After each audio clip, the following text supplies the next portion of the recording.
Welcome to another edition of A Voice to the Gentile Church. I'm Jim Wingberger. Next to me is Pastor Roger Diaz. Dolores is not able to be with us today. So we start today with a solemn report, a death of a reporter in Israel. Her name is Shireen Abu Akleh, and she was an Al Jazeera reporter, and she was killed in Jenin, which is PLO territory. Right. And they held the funeral in Jerusalem, and she's not a Jerusalemite, so... It would be interesting to find out where she's from. I don't think she's from the West Bank. She might be from Gaza. I don't know. But she was in the West Bank, and Jenin is one of the hotspots for terrorist organizations in the West Bank. So apparently she was there. There was an Israeli raid happening, and they all knew it was happening. So she was a reporter on the front line. Reporters on the front line, they from time to time would suffer casualties. And she apparently was shot and killed. But the funeral took place in Jerusalem. I guess that's their right if they wanted to have a funeral in Jerusalem. But it was the funeral was carried out in a very antagonistic way. It was the people that were carrying the coffin, and it was done in a very spectacular way as well. Like they made a spectacle of it, right? Right. And there were rioters mixed in with the crowd. So this funeral procession was an opportunity for them to express their hostilities towards the people of Israel.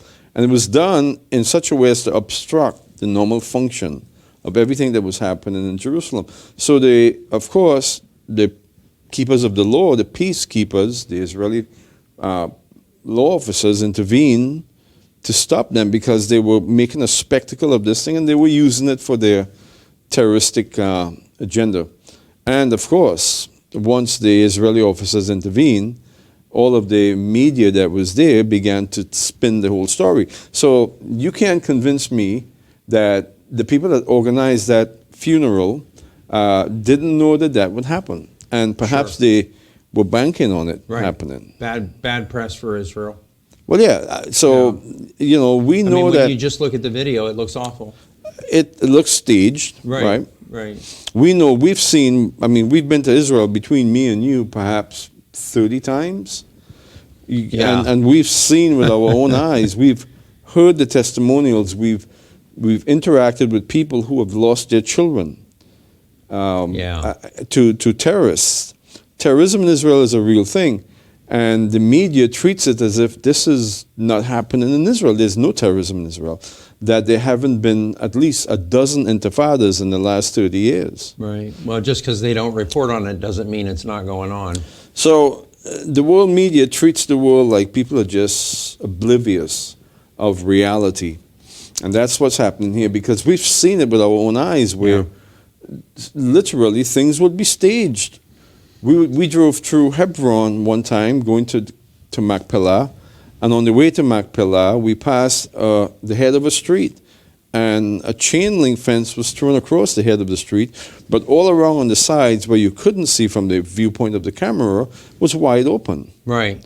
And they had about a dozen kids and young people standing behind the chain link fence, and 2 or 3 reporters on the other side of it.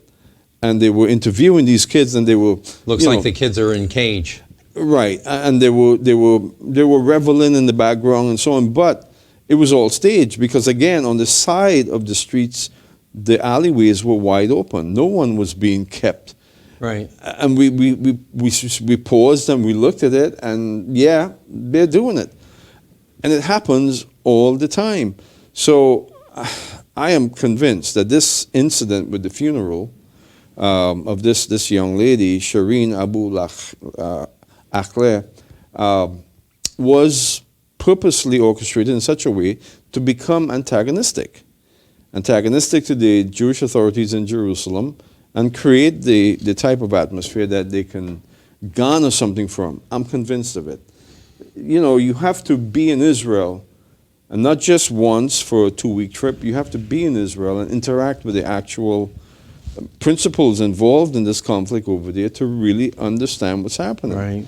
And I've interacted with both sides. I've interacted with, the Arabs, Palestinians, if you want to call them Palestinians. I've interacted with Israeli settlers, non-settlers, secular, non-secular. And you really have to put your feet there on the ground and interact with the people the way that we have to really get a good sense for what's really happening. Right. Right? So we know the story of Joan Peters. Joan Peters, who wrote the book From Time Immemorial, right? Memorial, right. Right. She went to Israel in the early 70s, and she was commissioned by some media outlet, media company at the time, to go in there and dig up all the dirt you can on the Israelis and, present a different picture than what's actually happening. So she was commissioned to do that, and she went there, I think after 6 months. She realized that the stories that she was fed back in New York, in the States, were all wrong, right. And that the Israelis were actually seeking peace. So she stayed there for a lengthy period of time, and her opinion was completely changed in regards to what was being said about Israel. So what happened? She wrote this book, From Time Immemorial. You can still get it on the internet. Sure. Where she outlined, she did an expose on the reality of what's happening in Israel at that time, what happened at that time in 73, 74, and what's happening today. It's the same thing. The difference today is that the whole world media platform is in support of the Palestinians. Right. So the Israelis don't have a chance. It's an amazing thing. So Jim, what do you know about this World Health Assembly thing that's happening here? So on the it's 22nd? bizarre. They've for some reason they've pegged May 22nd as the day everything should happen. So it looks like they're going after signing some kind of an agreement with all of the nations that are a part of the UN, which is 193 different nations, which isn't all of them, but it's a huge, overwhelming majority. Wow. To give sovereignty to the World Health Organization over the nations with regard to when right now we're saying with regard to pandemics. Or any health emergency. Right. Viral or bacterial or whatever. Wow. So this is happening on Sunday, this Sunday, which is the 22nd. Right. Where is it happening? Well, I did see that, and I don't remember now. I'm sorry. Somewhere in Europe? Geneva, I think. Geneva, that's right. So they're having this, I guess, a huge forum, a huge assembly there. All the nations are going to come, United Nations type event. And the World Health Assembly, which is the decision-making branch of the World Health Organization. And the World Health Assembly is directly connected to the United Nations, right? So the World Health Organization is simply a branch of the United Nations. So this is a United Nations effort to empower the United Nations, to have themselves empowered so they can make decisions on behalf of 192 countries. Is that right? Yeah. So what country abstained is going to stay away from it? Russia. Of course. It intrigues me that they take that attitude. I get it that they don't want to be a part of this Western contrived system. Yeah. But it's communist, and they are. So, or at least it will be communist. I think Russia understands that Western hegemony ultimately means communism as well. Yeah. It's just a different brand of communism. So what we're seeing today in regards to the formation of a global government ultimately will become, in effect, socialist, even totalitarian and communist. So, I tried to get as much information I could on this whole, May 22nd event in Geneva. It seems like this is happening without the understanding or without the recognition of the American people. And that can only mean that the media has refused to put any emphasis on it. Right. How do you give away? It literally is giving away the sovereignty of our nation to some organization that has nothing to do with us. So if I understand it correctly, they're having this forum, and the World Health Assembly has already made decisions on behalf of the whole event. and there's probably going to be a roster or some sort of a register that's going to be passed around, and every country's leader will sign it, and then this document becomes a document of authority stating that this entity now has authority over 192 nations. Is that right? Is that kind of what's coming down the pike? Yeah. Michelle Bachmann, former congresswoman, I think Right. she was, she had something to say about this. We pulled out a couple sentences that we can look at. Officials from the Biden administration are working to give the World Health Organization the power to unilaterally declare a health emergency in any country, thereby giving them emergency powers. The message from the administration and the vote are going unreported by the heritage media, but former Congressman Michelle Bachmann is working hard to sound the alarm. Bachmann has stated that the upcoming vote in Geneva over the Biden administration's amendments would cede, C-E-D-E, cede U.S. sovereignty to the WHO, the World Health Organization, over national health care decisions in what she described as the biggest global power grab that we have seen in our lifetimes. Now, I've met Michelle Bachmann. I've spoken to her. And she's a believing woman. She's a Christian. Yes. A very strong Christian lady. I believe what she's saying because not only because she's saying it, I did my own independent research, and this is happening. But the world media, the world, media culture, is downplaying it to the extreme extent. You did a research. You searched on this, and Snopes had an opinion about this. Snopes said it's not true, but of course they did. They're bought out. So how could they possibly say it's not true? Well, I know how they can. It depends on how you word the question. Right. It depends on how you word the question. So they would take the question and say, no, that's not happening. Right. But then they're not going to tell you what's actually coming down the pike. Right? So that's how they were treated. But this is happening. I'm grateful that the information on this came out maybe about a month ago or 3 weeks ago. But it's a pretty incredible thing. And Michelle Bachmann is correct. It's a globalist power grab. And the globalists are going to be incredibly empowered from this. We did a program here several years ago where Pope Benedict XVI. Right. Who's still alive, even though he's not Pope anymore. Yeah. We quoted a statement that he made back, I think, like 10 years ago in one of our programs. Yeah. And the quote was almost verbatim what he said, which was, "It is time for the United Nations to gain its teeth." What did he mean by that? That sufficient authority should be given to the United Nations to enforce their set of laws. Right. In other words, to weaponize the United Nations. Right.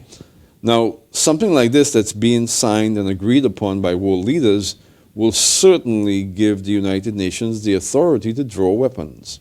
You follow what I'm saying? If you give a governing body of people, a governing body, authority to make decisions on behalf of other people, they have to have the power of the weapon, the power of the gun. And it's a disaster. So the UN is all up in Israel's face all the time, and whenever they intervene, the problem doesn't belong to them. So they have no discernment, and they're notorious for making evil decisions and just doing bad things. And that's when they really don't have any teeth. So giving them more power, right? You give them power to enforce a law that's been signed and agreed upon by these nations. Then you're giving them weapons, is what you're doing. We were in Israel, myself and you. Yes. We were in Israel when the first shutdown occurred with COVID. Yes. In 2020, was March of 2020, and we saw how it was as if it was a surreal experience. We saw how quickly the Israeli government acquiesced. Yes. Upon some, fingertip research, we discovered that it was the World Health Organization that called for a shutdown unilaterally throughout the world. and they came pretty close to achieving it without this authority. Right. Without what's about to happen on Sunday, they had the authority to just about shut down the world. So well, they played off of everybody's fears. Fears, right. But now everybody's fed up. So now they know they have to do more. Right. And so now the decision to empower them with potentially weapons is going to further embolden them, of course. So it is a horrible thing that's going to happen on Sunday. At the same time, world religious leaders are also convening in I think somewhere in Bahrain, to begin speaking about an event that will occur on June 15th. So they're in preparations now for June 15th, and they are currently having talks and preparing for this. What's going to happen on June 15th, 2022? Well, they are planning to unveil their Abrahamic house. I think that's what it's called, where you have a mosque, a synagogue, and a cathedral combined, merged together. And the statement is, we're forming a world religion. Right. We're forming an umbrella religion for all the world. The three major faiths are represented, and of course, not just the three major faiths, but every other faith is represented. In the early 1900s, there was a globalist push to form a global union of religions. It's called ecumenicalism. And, the ecumenical movement took off in the early 1900s. The purpose of the ecumenical movement back then, again, was to form a global umbrella for religious movements and bring it under one control, one authority. Right. Now, we've done programs certain with certainty that this is actually what we know as the false prophet of the Bible, Revelation chapter 13. The second beast of Revelation chapter 13 becomes the false prophet. The second beast of Revelation chapter 13 has two horns like a lamb, but it speaks like the dragon. This is the false prophet. What is a beast in Bible prophecy? We've said it too many times. Right. It's a governing body, a government, an empire. Empire, yeah. Or kingdom, right? Right. So we're seeing this weekend the codifying of the beast and the false prophet is what we're seeing. Yeah. This weekend, on Sunday, the fact that this World Health Assembly, World Health Organization, together with the UN, is beginning to grab for its power. It's certainly a global political union, and at the very same time, simultaneously, is a world religious order coming into a position of governance. So you have there a perfect picture of the beast and the false prophet of Revelation chapter 13 on to Revelation chapter 20. The last time we see the beast and the false prophet in the book of Revelation is Revelation chapter 20. And where are they? Lake of fire. In the lake of fire. Yeah. So that's the destiny. Ahead of everyone else. Ahead of everyone else. Revelation chapter 20, it says that the devil and his angels were thrown into the lake of fire where the beast and the false prophet are also. Right. So it's hard to not be amazed and be captured by the surrealness of this. That here we are, I remember 20, 30 years ago when I first started looking into all of this. Right, and we knew this was coming. We knew, but people would ask me, well, when do you think this is going to happen? I would say, 50 years, 60 years. Maybe 100. Maybe, who knows. I never thought I would live to see this. That's why this is so incredibly surreal. Yeah. And I'm really troubled about younger Christians whose faith is not perhaps as firm as ours, who are going to be challenged. Right. The pressure to acquiesce to a world government is immense. I mean, just listen to what I just said. To acquiesce to a world government, two governments, two beasts, a political beast and a religious beast. How could you withstand it? All right? You have a religious entity providing governance for all religions saying, you have to accept us. We are the future of religiosity. You have to accept us. And then you have a global political entity as well that's saying, we're going to govern the entire world. It's going to be great. It's going to be wonderful. Everyone's going to love it. how do you stand against it?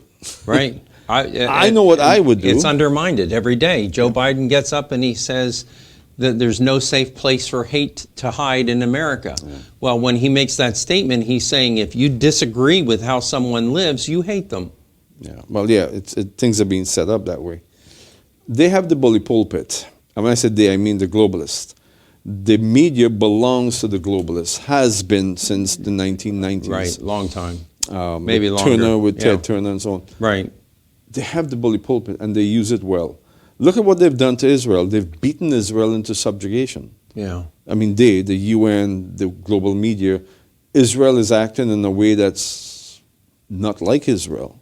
They're quick to surrender. They're quick to acquiesce to the global order. That's not the Israel of the 1960s. That's not the Israel of the 1970s. No, right. So Israel is in a whole place now that's troubling. Yes. But, I'm convinced that there's not enough authority in the world that will prevent God's plan for Israel to come to fruition. Right. Nothing is going to stop it from coming to that place. But it's a troubling time. The American people are unaware of this, and they may pick this up here or there. I mean, this is now circulating around the internet, the dark net, the covered, right. The internet that's not, not in the limelight. Right. And Christians are now becoming aware of this, so the marginalization of Christians becomes that much more, front and center when we're seeing this and we're calling it out, but no one else is. Right. No one voted for this. Was there a referendum? Was there no? You would think if the United States was going to hand its sovereignty over to some other organization that the whole country would have to vote on it. You would think so. It's troubling. By the time they figure out what's going on, it'll be too late. Yeah. It already is, It's frankly. extremely troubling, yeah. Like I said, I feel bad for the younger people who are not firm in their faith, that Right. can be easily shaken. Or buying into doctrinal errors that are going to leave them standing, wondering what's going on. This doesn't fit into how I've been taught. And that's why we do this program. Right. We do this program to reach people that are unsure about their faith and how the Bible associates with their faith. We recognized many, many years ago that Christianity has become lacking in terms of faith in the Bible, belief, and standing in the Word of God.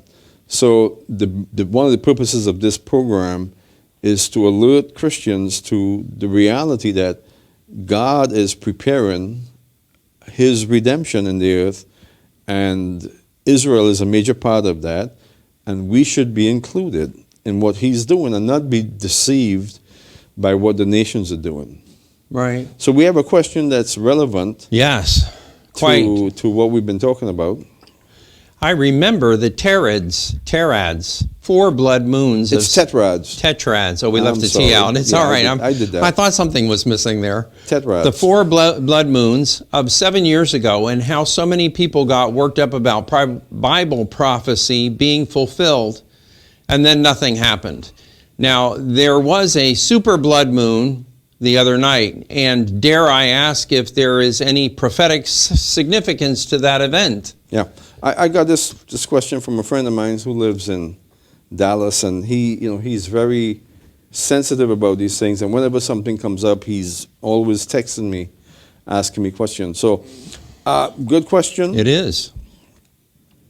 So let's start. What is a tetrad? All right, a tetrad, and how is that associated with what happened on Tuesday night?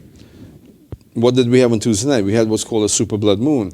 What is a blood moon? It's a total eclipse of the moon. Of the moon, right. And the moon appears to be red like blood. So that happened on Tuesday night. We had a tremendous full moon. Right. It was tremendous. And right on that enormous full moon, this eclipse happened, and it turned red. It was amazing. So what is a tetrad? Okay, so a tetrad are 4 total eclipses of the moon that occurs in a 2-year period. Now, the last tetrad we had was in 2014, 2015. And they occurred at a very peculiar times. Right. 2014, the first tetrad was on Pesach, exactly on the initiation of Pesach, Passover. Right. You had this blood moon. And it was spectacular, but it happened. Then the second blood moon of the tetrad, the 4 blood moons, happened on the initiation of Sukkot, 2014. So what is Passover? What is Sukkot? Well, you have Passover being the very first of the 7-month festivals, Sukkot being the last of the 7-month festivals. Right. So the second year now, 2015, we had again the blood moons on Pesach and on Right. on I mean, that's the big difference Sukkot. with this one, is that it didn't fall on a biblical festival. Right. Well, no. Okay. No, it didn't. But here we are, folks. We are talking about these so-called tetrads, 4 blood moons, which occurred on the most important biblical festivals. Right. So back in 2013, a particular pastor, his name was Mark Blitz. Mark Blitz began to present a scenario of end-time events that were associated with the blood moons. And he was good in recognizing the importance of the blood moons as it relates to the biblical festivals. His position was at that time that this can very well mean the beginning of a tribulation period for Israel and the end of the world as we know it and the coming of Messiah. So I heard about this, and I heard about what was being said by others in regards to the blood moons. And you recall, we did a program on it. Yeah.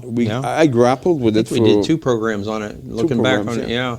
I grappled with this whole thing of the tetrads, the blood moons, back in 2014 quite a bit. I first found out about it right around June of 2014, May or June. Right. And the first blood moon, it was 2013. Towards the end of 2013, I found out about the coming blood moons. Grappled with it, prayed about it, looked at it from all angles, and I said, wow, what is this about? Clearly there's something about them. They're falling on the most important biblical festivals. Right. And the Bible does talk about blood moons, the moon that will turn to blood. We'll read one reference here in a moment. So I dug into it, I prayed about it, I looked at it from all angles, and we came to a certain conclusion. And this is what we presented back in 2014 concerning the blood moons. 3 points we believed were associated with these tetrads, with these blood moons. And the first one was God was saying something that was pretty obvious. My festivals are relevant. Right. Right. I mean, right. He puts a big, literally a light on his festivals, right? Right. Saying, here are my festivals. They're relevant.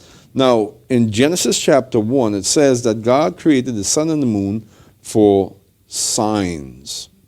Right. Signs. An indicator. What's a sign? It's an indicator of something that's coming.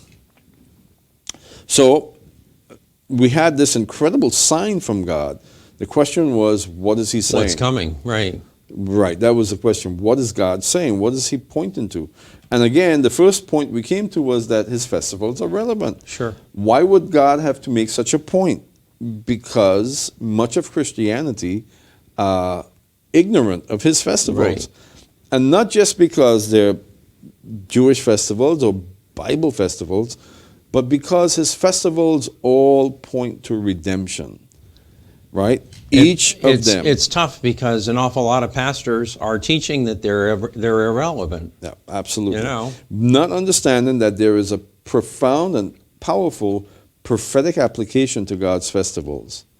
And it's profound.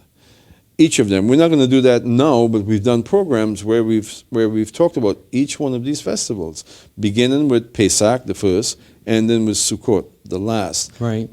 Again, these are the 2 most important.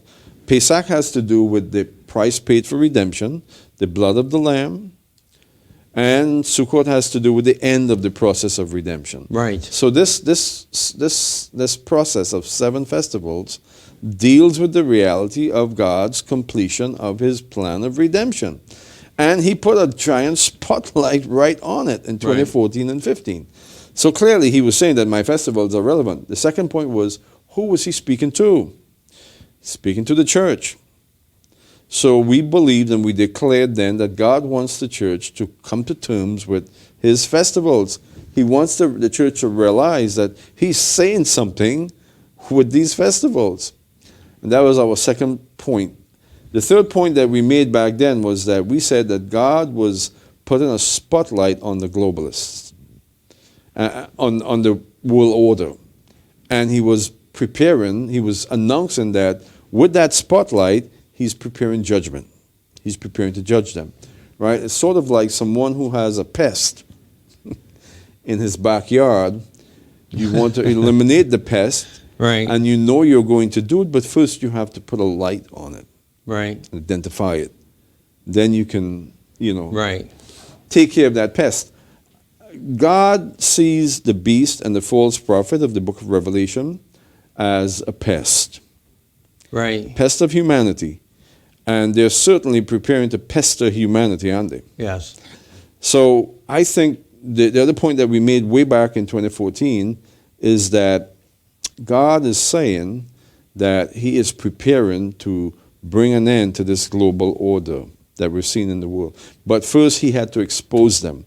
And expose them with those blood moons, he certainly did. Let's talk about how he exposed them, the globalists, with those blood moons. Well, this is an amazing fact that I'm about to share here, which I never saw before today. Oh. In 2015, the tetrads were going to come to an end on September 27th, which was the beginning of Sukkot. Okay. 2015. Right. That's when we're going to have that last of the 4 blood moons. The Pope was here for September 27, 2015. What was he doing here? In fact, he was here from September 15th to September 19th to September 27th. So he left the country when that last blood moon appeared. But what was he doing here in that period? He was announcing to this country and to the United Nations that the time has come for one world government, global governance under one body, and global governance of religions under one body, and do away with your national borders. He came here to make that announcement. And at that very time, literally, at that very time, God is giving us a sign. So what is he saying? The globalists are planning, they're working their agenda, but he's also saying that he'll bring judgment upon them. Why? Because of what we see in Joel chapter 2, 28 to 32. So maybe you can read that for us. And it will come about after this, that I will pour out my spirit on all mankind, and your sons and daughters will prophesy, your old men will dream dreams, your young men will see visions. And even on the male and female servants I will pour out my spirit in those days, and I will display wonders in the sky and on the earth, blood, fire, and columns of smoke. The sun will be turned into darkness and the moon into blood before the great and awesome day of the Lord comes.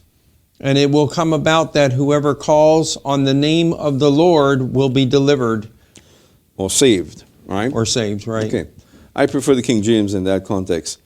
Now, listen, it is so clear that God took a giant spotlight and placed it right on the head of this globalist movement. Yeah. And as it turns out, the one person that's driving this movement more than any other one person is Pope Francis. Yeah. Since he came into power, I say power, I might want to say since he came into ministry, but ministry in a different sense. But since he's been Pope, his sole mission, manifestly so, was and still is to bring about this global union and a global religion. He's been working endlessly towards that.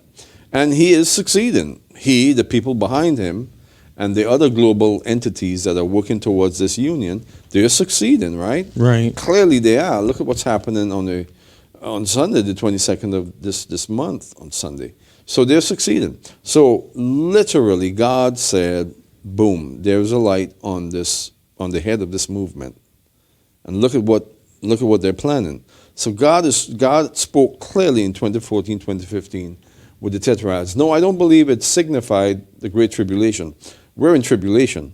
It signified that God is preparing to judge the nations, this entity that's working to subjugate humanity. And that his festivals are relevant, and look to his festivals for redemption. That's what we announced back then. So what can we say about tetrads in general? Well, we know from history that there have been two other tetrads in this century. Right. Well, in the 20th century, during the 20th century, there were two tetrads. And the first tetrad that occurred, right. I'm looking at that, was 1949, 1950. Right after Israel had been birthed as a nation. Right after the War of Independence. Right. Right. The nations at that time had begun to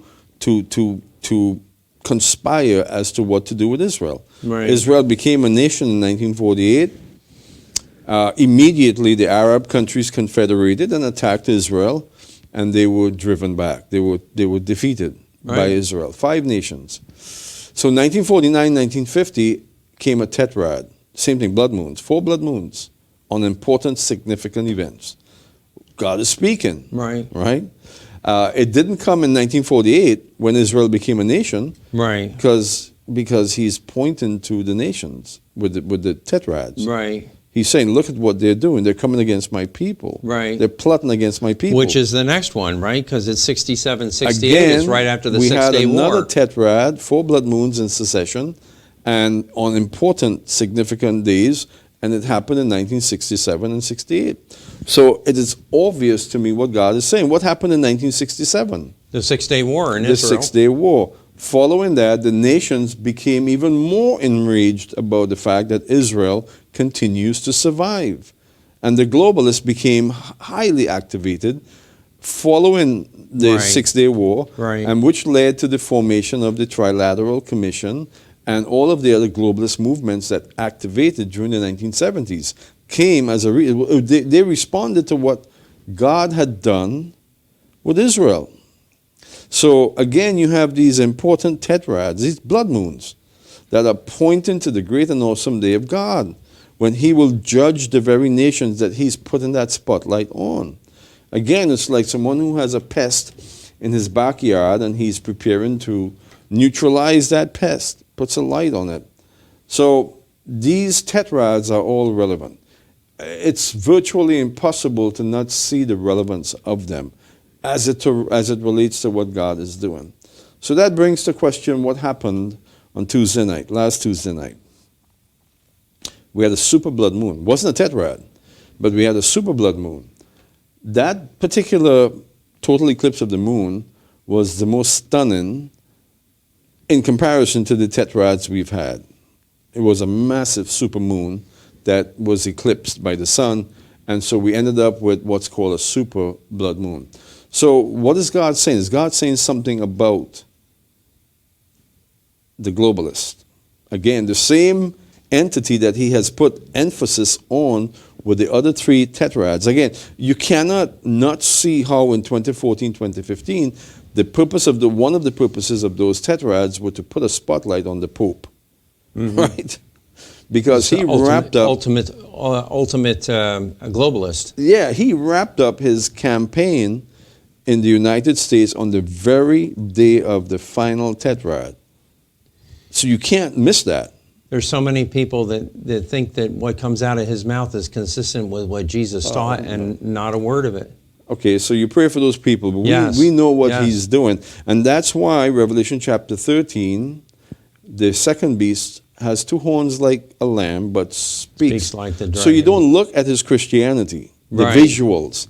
You listen to what he's saying. What he's saying, because it's the mouth of the beast. So he wears a funny hat, a cross, he has all of the paraphernalia. Don't look at the 2 horns. Don't look at the lamb aspect of him. Listen to what he's saying. And what is he saying? He's talking Globalism. about a global government. He's talking about Babel. He's talking about Babylon. So someone might ask, what is wrong with globalization? It's a good thing. It's a good effort. It's a good humanitarian effort to bring about some sort of a peaceful utopia. All right, what is wrong with it is God determined that it is evil. And that goes back to the story of Babel and Nimrod. Right. Nimrod had the quintessential global union. It's not just a world government. It's a world government in rebellion to God. That's the point. Nimrod had the entire Fertile Crescent, from the Nile all the way to the Euphrates and into the Gulf, of what's called the Persian Gulf. He had the entire Fertile Crescent, which represented all of ancient civilization, under his governance. And he was a sovereign ruler. He became a God figure to be worshipped. Right. And he built a tower, and God said, no. This represents a unity in rebellion. Let us destroy it. Right. And he destroyed it, which was salvation because had they continued in the way they were going, it would have led to complete and absolute destruction. You cannot exist in rebellion unified under God. Right. The devil will have his way with you. So I was looking at this last night. It's interesting that it came up. Mm-hmm. The name Nimrod in Hebrew means rebel. Yeah. And so he doesn't go by that name in other historical references. The Bible Gilgamesh, and right. He has other names that he's known as. He's also Baal as it relates to the pantheon of gods. He's right. Baal. Yeah, absolutely. He became known as Nimrod. Uruk became known as Babel. So that was the early city. Uruk. Right. The people say, no, the name of the city was Babel. No, it was called Babel after they babbled. It was Uruk. Right. Or Iraq. Uruk. Oh. And Uruk, there is a derivation. The word erect comes from the word Uruk. Oh. The English word erect. So what would they do? They were erecting a tower at Uruk. Right. And God came along and destroyed it. So from the Hebrew perspective, it's known as Babel, where the languages were confused. Because they babbled. Right. Right. They certainly didn't call their city Babel. Not before that happened, anyway. And they didn't call Nimrod a rebel either. Right, right. He was a God figure to be worshipped. Right. You call Nimrod a rebel at that time, you get thrown into the fiery furnace. Sure. So we have this picture in the Bible in Genesis chapter 10, I think it is, of this rebellion against God. God counted it as rebellion against him. Man was effectively shaking their fist at God, Nimrod, saying that we don't need you. We will build a tower that will take us into heaven. We will be gods ourselves, right? Right. Today we have another effort at Babel. It's Babylon. It's the Babylon of Revelation chapter 18, the one that God destroys. And it's unfolding right before us. And the statement is the same. We don't need God. We will form our own tower. And what is that tower? The false prophet, a global religious order. Right. And so we're seeing it unfolding right now before us. So let's talk about this super blood moon.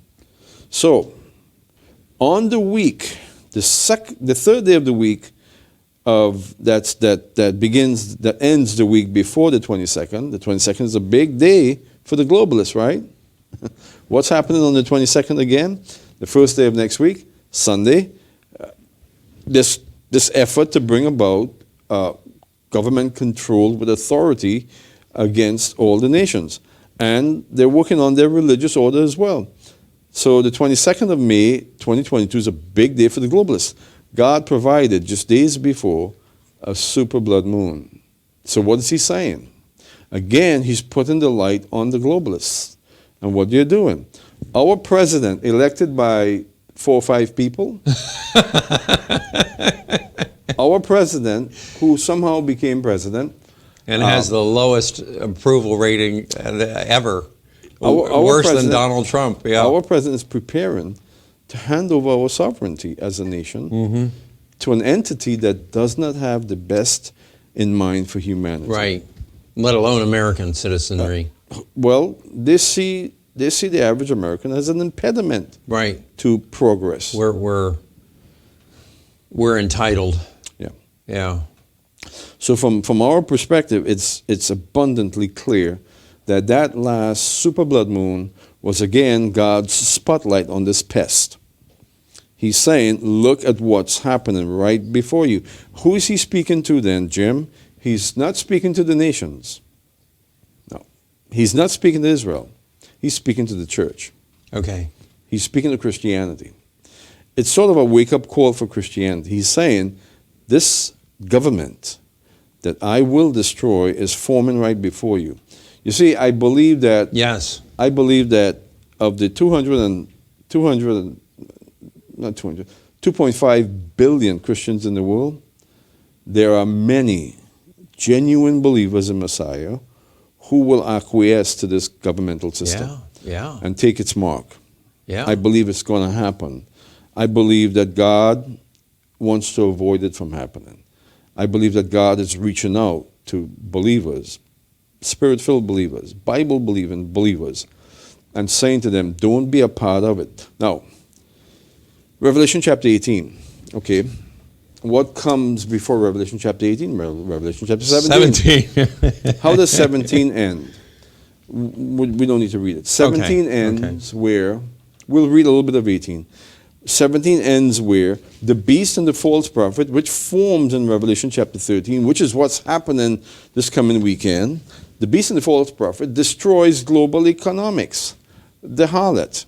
Right. Destroys it. Why? Well, to control an economy, you have to destroy it in order to control it. If you're at the helm of it, right? Right.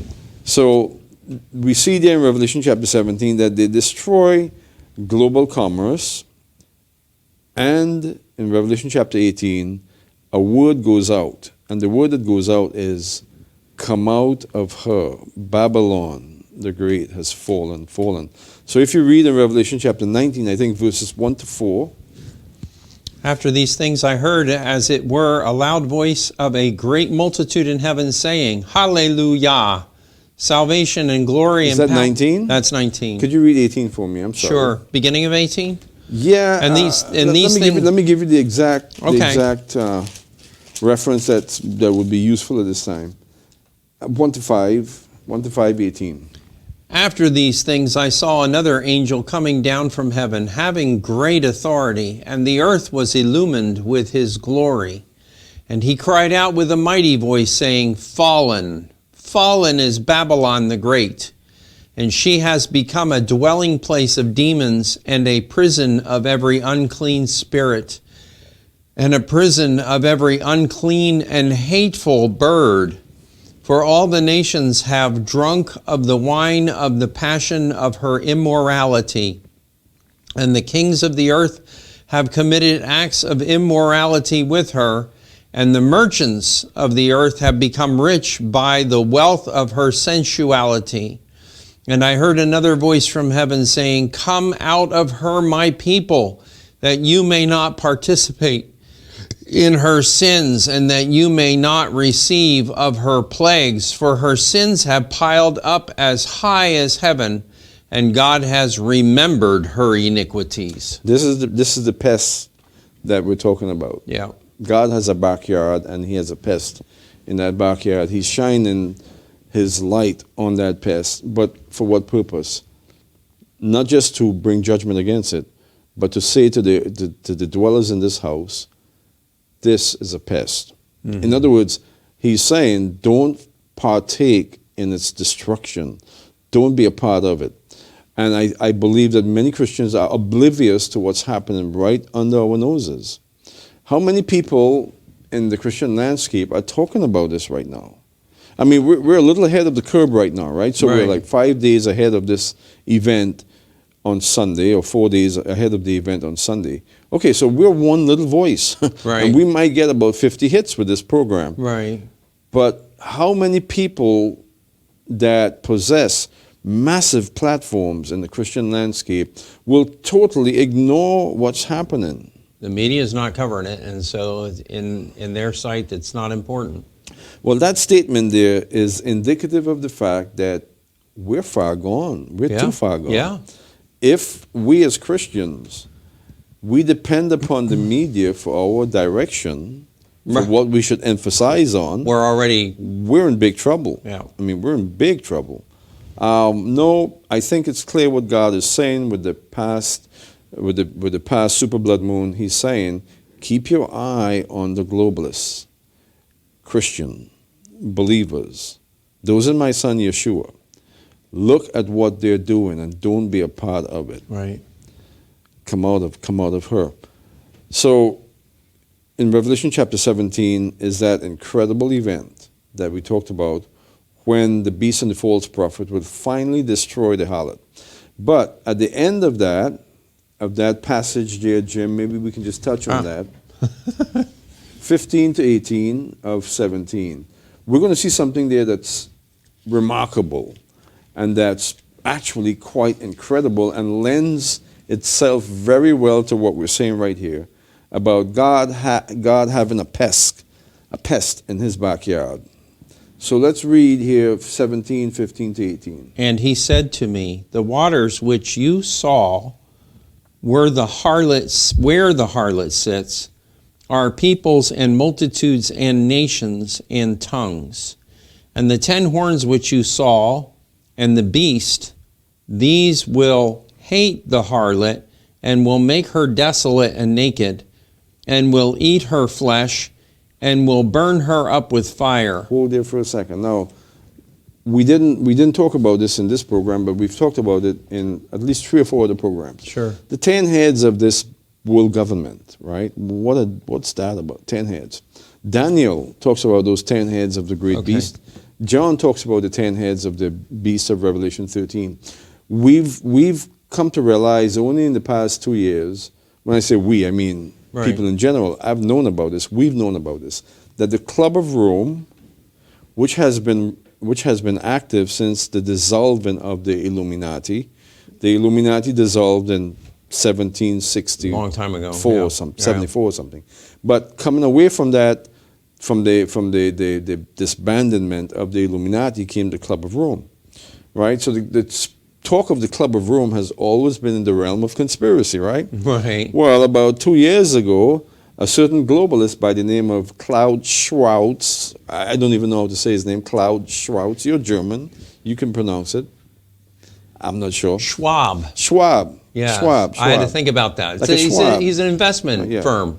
Yeah, well, he has become the voice of the globalists. Yes. You know, the main voice of the globalists used to be Kissinger and others like him. Right. Well, Kissinger is old man now. It's a wonder he's still down. around. Yeah. So this Klaus Schwarz, Schwab. This individual now is now front and center. He is leading the push. Somebody has to step up to the microphone. He's leading the push for the globalists. Now, about 2 years ago, he appeared at a forum that was held in Rome by the Club of Rome. And he made some really obnoxious statements. He said something to the effect that concerning the World Economic Forum, he said in a speech that the people of the world will own nothing and will like it. And you will like it. So this globalist made that statement. Well, where did he make that statement? At the forum of the Club of Rome. What is the agenda of the Club of Rome? I want to challenge our listeners to get on the internet, go to a library and look it up. Discover what the agenda of the Club of Rome is. The agenda of the Club of Rome, simply stated, is to bring about a global union under the governance of 10 governing bodies, 10 countries, 10 kingdoms. You can go to their website. It's pasted all over their websites. And it's clear that that is the beast of Revelation chapter 13 to 20. What happens in 20, Jim? It's in the lake of fire. Lake of fire. It's also the beast of Daniel chapter 7. So here we see a global entity, a global government that's working together with other globalists to bring about a government of 10 heads. So What we just read about in Revelation chapter 17, the beast with 10 heads, is in fact the global union that's forming right now. Now, let's read now 17 and 18 because this is so pivotal. We're going to pivot with this in a powerful way. So let's read 17 and 18. For God has put it in their hearts to execute his purpose by having a common purpose and by giving their kingdom to the beast until the words of God should be fulfilled.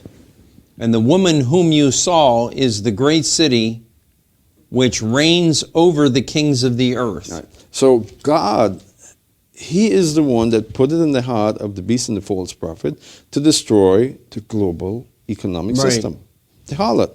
Right. He's the one that brought judgment against it. But wait a minute.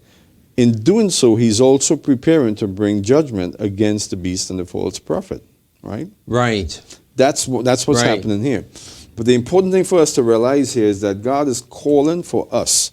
Those, my people, come out of her, my people, come out of Babylon. Calling for us to recognize what's happening. And my goodness, these blood moons are all about that. Again, it's like he takes his flashlight and he's putting it on the pest that's running around in his yard. And he's saying, look at what we have here. Don't fall for this. Don't be a part of it. Right. So we know what he's going to do with the pests eventually. Right. He's going to cast them in the lake of fire. The universal garbage dump. The eternal and universal garbage dump. Yes, right. So this is powerful information, right? It's overwhelmingly powerful. But when it comes to God's judgment and what he is planning is overwhelmingly powerful. Yeah. And he's doing it. So listen, we've sounded the alarm many times. We want our listeners to know that, yeah, most conservative Christians, American conservative Christians, would reject completely a global union. Why? Because it doesn't fit into our politics. We're conservatives, and we love our independence. I am a libertarian. I came here from the islands, from Trinidad, to pursue freedom because Trinidad at that time when I left was leaning strongly towards socialism. I came here to pursue my autonomy, my freedom. We all love freedom. But this is not the reason for us to be concerned about what we're seeing. It's not just about our freedoms being infringed upon. It's not just about our conservative politics. It's about ultimately God's judgment upon the nations and the establishment of his kingdom. So this is something that we have to be very acutely aware of, and we should be prepared to act. How do we act? What do we do? Well, first of all, we must be sure that we're standing in the right place and that our allegiance is given to God and God only, and not a political agenda. Okay, we have to be sure that we are, in other words, to put it simply, we're right with God. Now, Joel said it. In that day, whoever, what day? The day of these blood moons. In that day, whoever calls on the name of the Lord will be saved. And so we should consider that word, that at this time there will be an opportunity for us to call upon the name of the Lord, but also to come out of Babylon, to come away from this system. It's going to be destroyed. You know, in Revelation chapter 19, we see the end of the beast and the false prophet. We see the end of this governmental system. But before the end comes the great king. And I'm going to read a little bit here from Revelation chapter 19, Jim. Sure.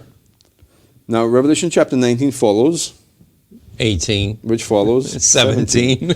So there's a sequential order here, right? Right. In chapter 19, what happens? There is rejoicing in heaven. It begins with hallelujahs and honor and praises to God. Why? Because of what is about to happen. Right. They're praising God in heaven because of the marriage supper of the Lamb, which is about to occur. But the marriage supper of the Lamb is a wonderful event, but what follows is what's really important. Because what follows the marriage supper of the Lamb is the coming of Messiah Jesus, the great King, who will put an end to this tyranny. And let's read it. 11 to 16. I love these verses. And I saw heaven open, and behold, a white horse. And he who sat on it is called Faithful and True, and in righteousness he judges and wages war. His eyes are a flame of fire, and on his head are many diadems, and he has a name written on him which no one knows except himself. He is clothed with a robe dipped in blood, and his name is called the Word of God. The armies which are in heaven, clothed in fine linen, white and clean, will follow in him on white horses. From his mouth comes a sharp sword, that with it he may strike down the nations, and he will rule them with a rod of iron. And he treads the winepress of the fierce wrath of God the Almighty. And on his robe and on his thigh he has a name written, King of Kings and Lord of Lords. That's the end of this tyranny. Right. That's the judgment of the beast and the false prophet. We see in verse 19, following his arrival, and I saw the beast and the kings of the earth and their armies assembled to make war against him who sat on the horse and against his army. Who is his army? Who constitutes his army? The bride. Right.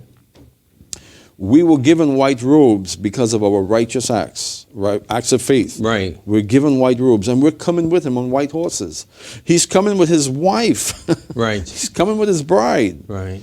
And he's coming to reign. So the kings of the earth, the beast, the false prophet, they stand up to make war against him and his bride. A husband, is usually pretty careful about his bride. Sure. Right? And the beast was seized, and with him the false prophet, who performed signs in his presence, by which he deceived those who received the mark of the beast, and those who worshipped his image. These two were thrown alive into the lake of fire, which burns with brimstone. Yep, hell is real. Yeah. The lake of fire is real. Either we're sola scriptura people, the Bible only, we believe the Bible, right, or we don't. So what we just read is not allegorical or metaphoric. It's real. It's going to happen. It's going to be a literal occurrence. It's going to be profound. But it's going to be the end of this literal government that we're seeing in the world today. I mean, goodness, you consider everything we've said on this program, the reality of these blood moons, and how they correlate with what God is doing, what he's about to do, and how it lines up with the scripture. You put that in conjunction with all that we're seeing from these globalists. I mean, they're manifestly becoming the beast of Revelation chapter 13. And they're working on, at the same time, conjunctively, they're working on this world religious order. Right. The false prophet, right? It's going to be destroyed. Right. And it's not an if necessarily. It is a conglomeration of nations. So who's going to be thrown into the lake of fire? Is it a literal beast or one singular false prophet? No, it's masses of people. Right, who have bought the lie. Who has taken the mark of the beast. Right. What does it mean to take the mark of the beast? Some people are looking for a chip. Some people are looking for all sorts of things. To take the mark of the beast is simple. You stand in agreement with and you work towards. Agreement, the mark on the forehead, you work towards your right hand. The mark on the forehead, the mark on the right hand. So many Christians are going to be part of that judgment. God is calling out and he's saying, don't be a part of it. Not if you're in my son Yeshua. Don't be a part of it. Your purpose is to come with him and bring order. So, blood moons. Now, there's going to be some more blood moons. Tetrads, actually. Okay. And in 2032, 2033, there's another tetrad. Okay. What are the globalists working towards in 2030? Well, a global order. Right. So think about this. Let's be hypothetical. I'm not being prophetic here. I'm not prophesying anything for 2032 or 2033. But let's say they attain to their global order. Right. Somewhere around 2031, it's codified, it's fully acclimated, and it's up and running, 2031. We're going into 2032. So is it possible that in 2032, God is still reaching out to the nations? Well, the church. Right. God is still declaring to the church and to the nations that these festivals of mine are relevant. Yeah. I'm preparing judgment, come out of her. So you see, I think the tetrads, if we're correct, reflects the grace and the long-sufferingness of God. He's continually giving signs. You know, these are signs, and he's continuing to give the sign that will lead up ultimately to the great and awesome day of the Lord. So, again, I used to take the position relative to the coming of Messiah that I will not live to see it. Maybe my children or their children or their children. I much prefer to think that the actual tribulation period that the Bible talks about and the coming of Christ was in the distant future. I was selfish in that way. I didn't want to be the one to live through it. But it seems as if it's happening right before us. It seems as if we ourselves would live to see it. If we don't, okay, but it's coming. Right. One generation of believers in Christ, one generation of humanity will experience the incredible hardship that will come upon us when this great tribulation comes. At the end of the tribulation period, of course, comes the kingdom of God. It's a difficult time. And if I could say something to encourage believers and young people and those who are not showing their faith, I would say the time has come for us to shore up with the Word of God. The Word of God will give you the strongest foundation to stand and not be shaken. You stand upon His Word. And that's what Jesus talked about at the end of His message, the Sermon on the Mount. That's exactly what He talked about. Those who stand upon His Word will not be shaken. If you build a house upon His Word, a rock that cannot be shaken, you will not be shaken. If your house is not built on that rock, what happens? So the rock is God's Word. Build your house upon a rock that cannot be shaken. These are difficult times. We're seeing the signs of it. It's all around us. The nations are in an uproar. The people are imagining a vain thing. And here we are.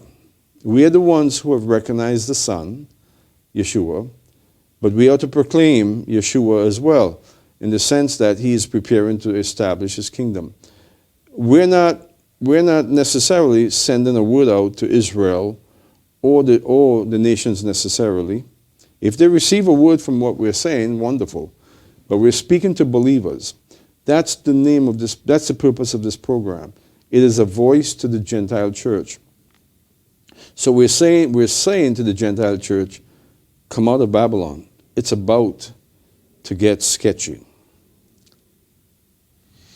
Well, that's our program, and if these questions spawn other questions, you're at liberty to share them with us. If you're on our website, you can simply look to the bottom of the page and respond on the website with your question. If you're not watching this from our website, you can email us at voice@buildupzion.org. Again, that's voice@buildupzion.org. If you were thinking that you were going to escape and be taken out of here in a rapture before all these events happened, you may want to rethink that doctrine. We're here to give you a hand with that. And until next week, Shalom.